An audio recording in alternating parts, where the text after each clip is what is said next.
a very groovy town with a very decent Indian restaurant if you're ever there. Tell them Bill and the boys sent you. And yeah.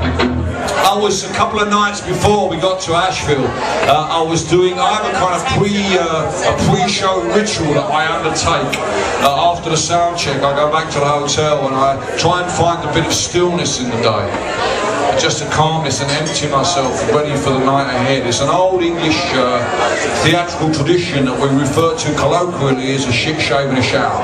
And I was doing this, and I heard on by the wonder of the internet, I heard on the news from London, I heard your then President George Bush saying that this was October 2008, the markets had just crashed, and George Bush was saying that the G20 countries must come together, the governments must come together to save democratic capitalism. And there was something about these two words coming together that just made me like, ah! Isn't there sometimes, we call it an oxymoron, two words that shouldn't go together, like military intelligence. You don't want to see those words together, they don't make sense. Here's another two that I can never understand when they're put together, it really freaks me out. American football, what's that about? What's that about? I mean, you know, it's a lovely game, don't get me wrong. All of us love to dress up on the weekends. It's a lovely game. But we have a game called football, and we call it football because you play it with your foot. That game you play, we refer to that as runny catchy. Stand around for 20 minutes, patting each other on the butt. It's a fine old, no, I accept, it's a fine old tradition that all of your sports are geared around selling advertising. That's fine. That's fine. We long for advice sometimes when we're watching 45 minutes of soccer. We think, oh, I haven't seen an advert for like, well, 40 minutes.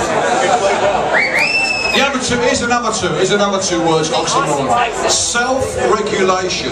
No, that's why there are regulations. You can't regulate, it's like self-medication, you can't regulate yourself, can you? Try putting that chocolate cake back in the fridge, you can't self-regulate, particularly if you're a banker and you've got millions and millions of somebody else's money and you're making a tiny little bit off of every million. The urge to do something that's just a little bit naughty, but so long as it doesn't, nobody catches you, it'll be okay. Well, look where that got us, because that's the trouble with the idea of democratic capitalism.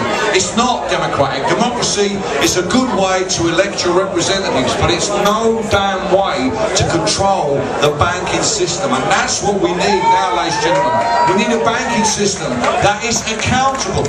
And when I say accountable, I don't mean democratically accountable, I mean that when they fuck up, they lose their houses, not us losing our houses. That's what accountability really means for investment bankers. And we don't have that. We don't even have transparency. And we've got to work together. And here's the catch, guys. There's only one country in the world that can take a lead on this.